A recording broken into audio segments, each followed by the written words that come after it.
E aí, gente, tudo bem? Eu me chamo Vitor Alexandre e estou aqui para falar sobre um assunto de química, por sinal, muito importante. Vou falar sobre soluções.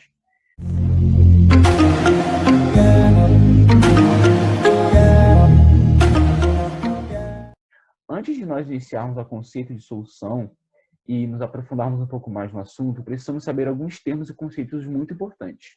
Primeiros termos, soluto e solvente. Solvente é o composto da solução que tem a capacidade de solubilizar o soluto. Soluto é o componente da solução que é passível de ser solubilizado pelo solvente. Solubilidade, quantidade de soluto necessária para formar uma solução saturada a uma dada temperatura e a uma determinada quantidade de solvente. O que isso quer dizer? Isso quer dizer que determinados volumes de solvente vão dissolver diferentes quantidades de soluto a uma dada temperatura.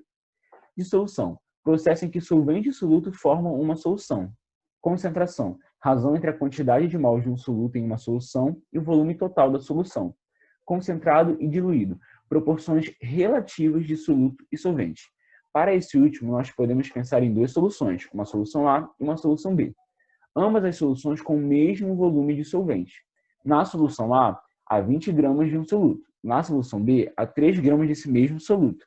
Daí, dizemos que a solução A é mais concentrada em relação à solução B e que a solução B é diluída em relação à solução A.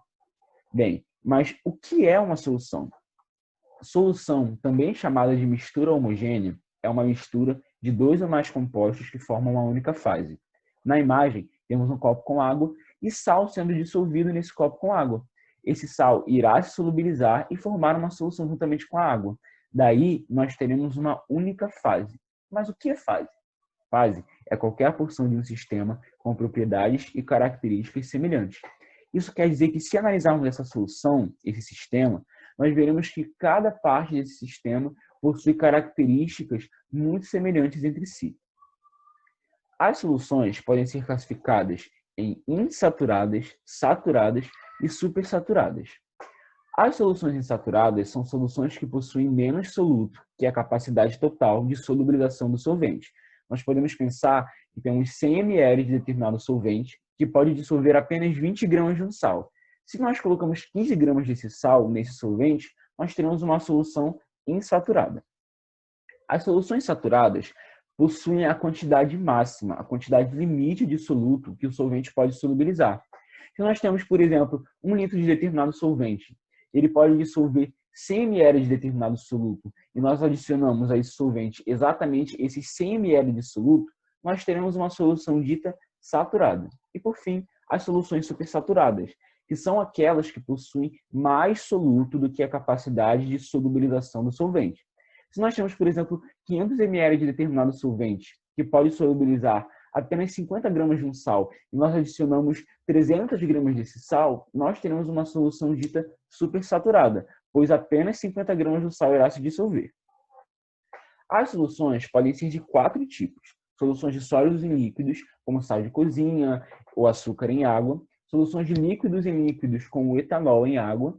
Soluções de gases em líquidos, como gás carbônico, gás oxigênio, gás nitrogênio em água. Soluções de sólidos em sólidos, como, por exemplo, as ligas metálicas. Aqui temos duas imagens de ligas, uma imagem de ligas metálicas e a outra imagem de uma solução de água com açúcar. E daqui nós podemos constatar que essa solução possui apenas uma fase. A fase é uma característica da solução. Bem, até então vimos o conceito de solução, a classificação das soluções e os tipos de soluções. Mas por que e como as soluções são formadas? Precisamos entender que quando átomos de elementos químicos se ligam para formar ligações, sejam iônicas ou covalentes, as partículas formadas estão em constante interação entre si, sejam interações eletrostáticas ou interações de hidrogênio, por exemplo. Essas interações garantem a estabilidade do composto, seja na forma sólida, seja na forma líquida ou seja na forma gasosa. Então, como que nós podemos quebrar a estabilidade de dois ou mais compostos para formar uma solução que também é estável? Daí precisamos entender que as interações diferem em força e intensidade. Como, por exemplo, a água, as moléculas de água, elas fazem interações de hidrogênio entre si. Interações essas consideradas fortes. Já as moléculas de gás oxigênio, por exemplo, elas realizam interações do tipo dipolo induzido entre si, interações consideradas fracas. Então, para nós solubilizarmos um soluto em um solvente, precisamos entender que é necessário que as interações entre as partículas do solvente e do soluto tenham mesma ou maior intensidade que as interações entre as partículas só do soluto e entre as partículas só do solvente. Vamos analisar, por exemplo, as interações que as moléculas de água fazem entre si e que as moléculas de sacarose fazem entre si. Ambas as moléculas fazem interações de hidrogênio entre si, como já disse, interações consideradas fortes. Quando o açúcar é adicionado à água, ocorre uma instabilidade para formar a solução que é estável. Durante essa instabilidade, as moléculas de água elas irão realizar interações de hidrogênio com as moléculas de sacarose. Interações essas que são interações fortes, que são interações de mesma intensidade que as interações apenas da água e apenas da sacarose. Por isso, ocorre a solubilização do açúcar em água.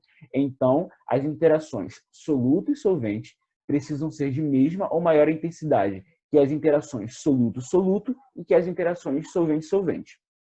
Didaticamente, podemos pensar que um processo de dissolução ocorre em 3 etapas. A primeira etapa, separação de partículas do soluto. A segunda etapa, separação das partículas do solvente. E a terceira etapa, a formação das interações entre as partículas do soluto e do solvente. Agora veremos 2 tipos de processos de dissolução. Primeiro processo, dissolução de sólidos em líquidos. Quando ocorre o processo de dissolução de um sólido em um líquido, as partículas do sólido ficam cercadas pelas moléculas do solvente. Processo esse que damos o nome de solvatação. Como dizemos anteriormente, as interações soluto-solvente devem ser de maior ou igual intensidade que as interações soluto-soluto e solvente-solvente. No exemplo da imagem, temos um íon cloreto e um íon sódio, que juntos formam o cloreto de sódio, mais conhecido como sal de cozinha. Nele, as moléculas de água estão cercando esses íons. Nós podemos observar que no íon cloreto, o polo positivo da água está cercando a molécula, porque está cercando o íon, pois o íon tem a carga negativa. E no caso do íon sódio, o polo negativo da água está cercando esse íon, já que o íon tem a carga positiva. A esse processo nós damos o nome de solvatação. Então, quando adicionamos um sólido em um líquido e ele se solubiliza, as moléculas de água vão cercar esse sólido, solvatando esse sólido. Segundo processo, dissolução de líquidos em líquidos e gases em líquidos. Ambos esses processos são muito parecidos, tanto da água, tanto do líquido em líquido como do gás em líquido. São muito parecidos porque ambos são moléculas.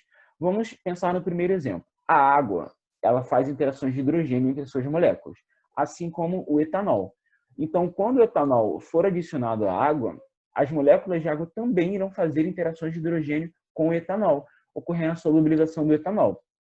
Já na molécula de água e gás oxigênio é um pouco diferente. Sabemos que a molécula de água realiza interações de hidrogênio entre si.